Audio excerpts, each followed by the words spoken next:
জুলাই বিপ্লবী শরীফ ওসমান হাদির উপর গুলিবর্ষণের ঘটনায় আততায়ী হিসেবে যার নাম উঠে এসেছে তিনি নিষিদ্ধ ছাত্রলীগ ক্যাডার ফয়সাল করিম মাসুদ, ছদ্মনাম দাউদ বিন ফয়সাল। তাকে ঘিরে একের পর এক চাঞ্চল্যকর তথ্য সামনে আসছে। তার রাজনৈতিক তৎপরতার পাশাপাশি সন্দেহজনক আর্থিক লেনদেনের তথ্য খতিয়ে দেখছে আইনশৃঙ্খলা রক্ষাকারী বাহিনী।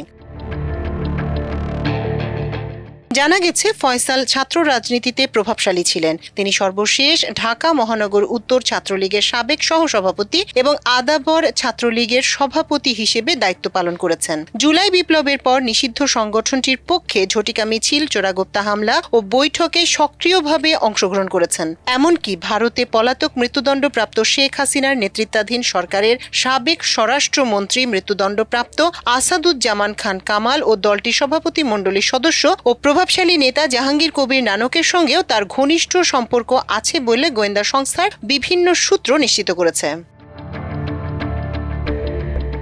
গোয়েন্দা তথ্য বলছে, হাদির উপর হামলার প্রেক্ষাপটে সবচেয়ে চাঞ্চল্যকর তথ্যগুলোর একটি হলো জুলাই বিপ্লবের ফলে ফয়সালের ব্যাংক অ্যাকাউন্টে বিপুল অঙ্কের লেনদেন হয়।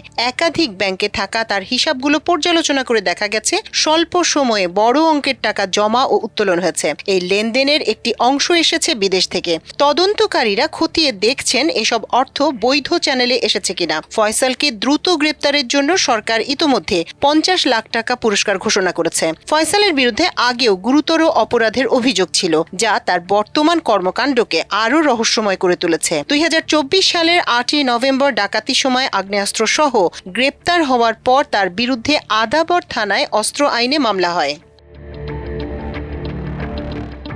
গ্রেপ্তারের পর দ্রুততার সঙ্গে তার পক্ষে হাইকোর্টে জামিন আবেদন করা হয়।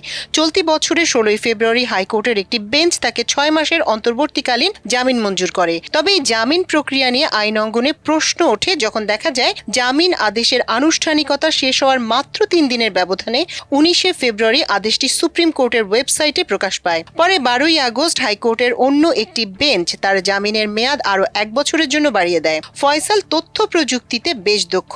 সূক্ষ্ম পরিকল্পনার অংশ হিসেবে তিনি গুলি করার আগেই তার ফেসবুক অ্যাকাউন্ট ডিঅ্যাক্টিভেট করেন। গোয়েন্দা সূত্রগুলো বলছে অত্যন্ত উচ্চ পর্যায়ের পরিকল্পনার অংশ হিসেবে হাদিকে গুলি করা হয়। ঘটনার দিন আততায়ী ফয়সাল মোবাইল ফোনও ব্যবহার করেননি। এমনকি তাকে নিরাপদে সরিয়ে নেয়ার জন্য আশপাশে কিলার গ্রুপের রেস্কিউ টিমও ছিল। এ কারণে আশঙ্কা রয়েছে ইতিমধ্যেই তাকে সেখান থেকে সরিয়ে নিরাপদে সীমান্তের ওপারেও নিয়ে যাওয়া হতে পারে। ফয়সালের বাড়ি পটুয়াখালীর বাউফল উপজেলার কেশবপুর ইউনিয়নের কেশবপুর গ্রামে। এলাকাবাসী জানায় প্রায় 10 বছর আগে তারা বাবা হুমায়ুন কবির শেষবার দেশে আসে। তখন পৈতৃক সূত্রে পাওয়া 6.5% জমি তিনি তার 4 ভাইয়ের কাছে বিক্রি করে চলে যান। মাল্টিমিডিয়া ডেস্ক, আমার দেশ।